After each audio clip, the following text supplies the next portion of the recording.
But we begin with Chief White House correspondent John Roberts on the North Lawn. Good evening, John. Brett, good evening to you. The president has said repeatedly that it's better to work with Russia than it is to work against them. Today, he was forced to work against them.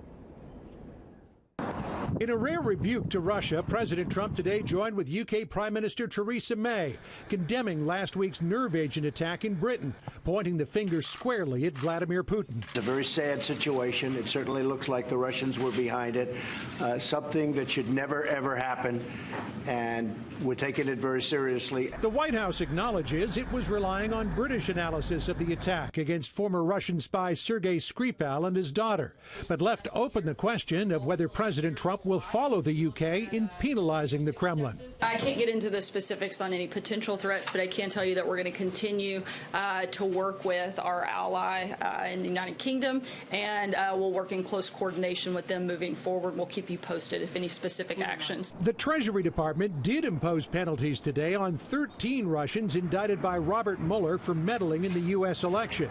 Treasury blocked access to property in the U.S. financial system for them, 5 companies that supported their activity, and another 6 people the U.S. says were acting on behalf of the Russian government. On Capitol Hill, applause for the move from President Trump's Republican colleagues. Somebody said that Mr. Putin wakes up every day wondering where the United States is having problems and wonders how can I make it worse. This sort of thing needs to be responded to, needs to be punished. The Senate Minority Leader, who has fiercely criticized the president for not imposing sanctions, found a way to criticize him today for imposing them. In a statement, Chuck Schumer saying the sanctions prove Mueller's investigation is not a witch hunt, as the president and his allies have claimed. It's more clear than ever that the president must not interfere with the special counsel's investigation in any way. At the same time Treasury was announcing sanctions, DHS and the FBI warned that Russian hackers are trying to infiltrate the American energy grid. At his confirmation hearing to lead the National Security Agency, Lieutenant General Paul Nakasone painting it as a matter of grave concern. Certainly, the entire defense of our electrical system within our critical infrastructure is of great concern to me. I am aware that there has been reporting with regards to elements within our ICS and SCADA systems. That's something that should concern all of us. It's great to have you. In the Oval Office with Ireland's Prime Minister for the annual St. Patrick's Day visit today, President Trump weighed in on personnel changes, shooting down chatter that more cabinet and staff departures are imminent. So there'll always be change, but very little. It was a very false story. It was a very exaggerated and false story. But there'll always be change, and I think you want to see change.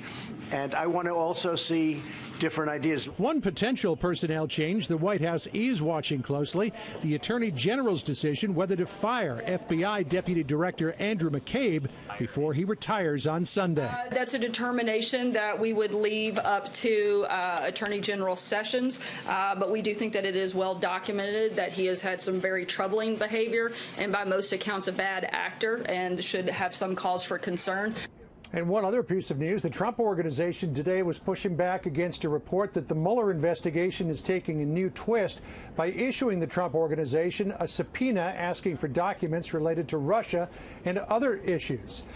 People familiar with the investigation say the Trump Organization has been providing documents to Mueller for months. An attorney in a statement to Fox News saying, quote, "Since July 2017, we have advised the public that the Trump Organization is fully cooperative with all investigations, including the special counsel, and is responding to their requests. This is old news, and our assistance and cooperation with the various investigations remains the same today." Brett? John Roberts, live on the North Lawn. John, thanks.